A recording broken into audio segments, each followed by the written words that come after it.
I'm really excited you are here and watching today. There's going to be some really great information in this video that will help you get started on your journey toward living your best life with osteoarthritis. Today, I'm talking about 4 steps proven to improve osteoarthritis symptoms. First, since I am still new to the YouTube scene, a little bit about myself. My name is Valerie Baczynski. I'm a registered nurse and certified health coach with over 25 years of nursing experience. I have a master's degree in nursing and an undergrad in health education. I myself have lived with osteoarthritis for over 20 years.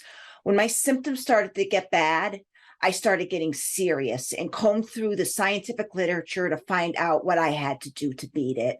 I put what I learned into an action plan for myself, and my osteoarthritis symptoms greatly improved. Now I want to share what I have learned and help others who have osteoarthritis. If you have any questions or comments, please put them in the comments below and I will get to as many as I can. You can also check out the About section on my channel to find out how to find me on social media. Okay, let's get started. Osteoarthritis can be a very scary diagnosis to receive. There is a lot of fear and dread that accompanies this diagnosis. However, most of that is due to the myths and misconceptions that surround it. A lot of times, these myths and misconceptions come from the very healthcare provider that is giving you the diagnosis. Healthcare providers inadvertently stoke fear. A lot of times a doctor will say something like, your x-ray looks pretty bad, or you have the knee of a 70-year-old or an 80-year-old, or the dreaded bone on bone. Oh, it just sounds horrible, doesn't it? And at the same time, osteoarthritis is largely trivialized as just a part of aging and even as a lesser form of arthritis. I've been told all of this, how bad my knee or my ankle looks on x-ray or even an MRI. I've been told I just have to put up with the pain, like activity is tolerated until my joint is bad enough or I'm old enough for a joint replacement. I used to hold on to the belief that at some magical time in the future, medical technology would improve enough so I'd be able to get my joint replacement a little bit younger.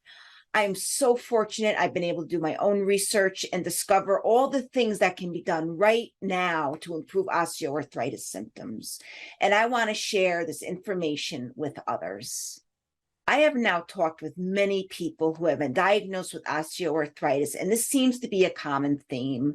People tend to feel hopeless and lost when they are first diagnosed because doctors give them the diagnosis and heap on the bad news, but often do not tell patients how to manage it or how to slow and stop the progression. Or even worse, they tell them there isn't a way to manage disease or slow the progression, and the person just loses all hope. But it doesn't need to be that way. Osteoarthritis is not a terminal diagnosis. It is not the death of all your dreams. And there are science-based ways to improve pain and other symptoms and slow or halt the progression. And it all starts with hope. So the first step I'd like to share with you today is to stay hopeful and maintain a positive, empowering attitude. This is really the most important thing. Having the right attitude and mindset will fuel you along your osteoarthritis journey. Having a positive attitude and believing you can improve will push you in one direction, while having a negative attitude will push you in quite another different direction. And believe me, I know that this is hard. After all the bad news that you just received or you have received in the past, or all the negative messaging you have seen surrounding osteoarthritis, there is not a whole lot of positive, hopeful information out there. That is one reason why I think it is important to spread the good word that there are many options for improving osteoarthritis, and most importantly, so that people with osteoarthritis know that there is hope. I am going to bet that if I did an inventory, I would find much more outdated and misinformation about osteoarthritis on the internet than I would find up-to-date and factual information about osteoarthritis. And there is good reason for this. Old beliefs and old perceptions die hard. It takes a long time for science to make it into the hands of doctors and other healthcare providers.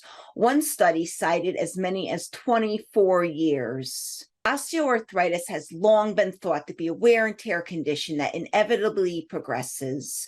There has been a ton of research on this in the past 20 or so years, and we now know that that is simply not true. We now know that low-grade chronic inflammation and other biological processes play a central role in the development and progression of joint breakdown. And it is this inflammation that mostly causes pain. Now, this might seem even scarier at first, but it shouldn't be. This is actually good news because low-grade chronic inflammation can be controlled. And if osteoarthritis is mostly driven by inflammation, that means we can control the pain and other symptoms as well as slow the progression. And a word about those x-rays or other imaging that your provider told you looks so bad. There is absolutely no correlation between imaging results and the amount of osteoarthritis pain that someone has. One study showed that when MRIs were done on healthy adults aged older than 40 years who had no pain or any other symptoms, up to 43% of them had features of osteoarthritis, yet they had no pain. Another study showed that thigh muscle strength, or lack of, had a greater relationship to knee pain than what showed up on an X-ray. We will talk about that a little bit later. It is so important that you know that there is hope. You are not doomed to your osteoarthritis not improving and just getting worse and worse. Having hope is one of the things that is going to make it easier for you to make the healthy choices that will help you defeat osteoarthritis. Knowing that your arthritis can improve will motivate you to commit to healthy behaviors that will keep your inflammation at bay. Not only that, but a negative attitude of doom and gloom keeps you constantly on edge for the next bad thing. And guess what? That constant state of fight or flight leads to chemical changes in your body that promotes inflammation and increases joint pain. There is hope for osteoarthritis. With the right support, motivation, and action, you can control your symptoms and keep them from progressing. The second step is to take action now. Don't wait until your osteoarthritis gets any worse to do something about it. People often wait until they are at a critical point with their osteoarthritis before taking action to manage it. All the while, they may be doing more and more damage to their joints, and they're also digging themselves deeper into a hole of chronic pain. And I know there is a good chance that you may have been told that there's nothing that can be done for your osteoarthritis, or there's nothing that can be done until you're old enough or bad enough for a joint replacement, but this is simply not the truth. There is plenty that can be done to improve your osteoarthritis symptoms today and slow or even halt the breakdown of your joints. If you are even just watching this video, you are already taking action, so congratulations. Even just learning about all the nuts and bolts of osteoarthritis can do a lot to improve your attitude towards the disease, better manage your symptoms, and improve your outcome. This is the main reason why I'm so happy you're here. Just by seeking out credible information, you are moving towards living a better life with osteoarthritis. The next step to improve your osteoarthritis is to move more, not less. Since we now know that osteoarthritis is really not a wear and tear disease, it stands to reason that movement and exercise does not damage our joints. In fact, exercise actually has an anti-inflammatory effect. It is one of the most important things you can do to manage inflammation and improve osteoarthritis symptoms.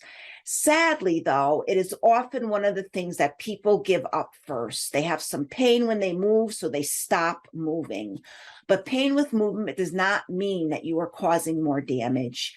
Pain is a protective mechanism, but sometimes when we have experienced chronic pain, that mechanism can become overprotective.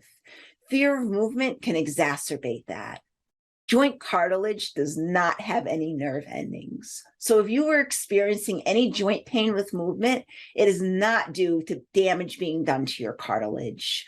Joint cartilage needs movement and exercise. Movement helps to lubricate the joints increases blood flow to the joint area and decreases the amount of pro-inflammatory chemicals hanging out in the joint while increasing the number of anti-inflammatory chemicals getting into the joint. Any simple movement will do. Find something that you enjoy and something that is comfortable for you.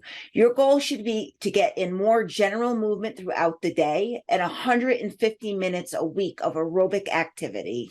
But you do not have to start with that. Start small and gradually increase your frequency, intensity, and time. Targeted stretching, strengthening, and balance exercises can also really help your joints. Building up the muscle around the joint can support it much better than any brace and removes unnecessary stress from the joint, while stretching can fix any malalignment issues that may lead to pain. Balance exercises reduce the risk of injury and also reduce joint pain. So movement and exercise are very important if you have osteoarthritis, and it works even better if you follow the fourth step, which is to adopt an anti-inflammatory lifestyle. Remember, it is inflammation that causes the pain and damage in osteoarthritis. There are many things that you can do to reduce the inflammation in your body. Diet is an important part of this. The foods you consume can dramatically affect how much joint pain and stiffness you experience. There are many foods that reduce inflammation in the body. Foods like vegetables and fruit, whole grains, fatty fish, and olive oil. At the same time, there are also foods that promote or cause inflammation in the body. This includes stuff like processed sugar, processed grains, saturated fats, trans fats, and preserved and processed meats. You want to adjust your diet so it contains as many anti-inflammatory foods as possible and as few pro-inflammatory foods as possible. But a lifestyle that fights inflammation goes beyond diet. Stress and poor sleep can also contribute to inflammation, as can consuming too much alcohol and consuming any tobacco products. By paying attention to the things that can affect chronic low-grade inflammation, you can go a long way towards improving your osteoarthritis symptoms. So there you have it. 4 steps to start improving your osteoarthritis symptoms today. They lay a solid foundation to building a lifestyle that will fight inflammation and reduce joint pain and other osteoarthritis symptoms. That is all I have for this video. I'm very happy you stuck around till the end. Thank you for watching. Please let me know what you think by leaving a comment below, or if you have any questions, you can also put them in the comments below. Bye.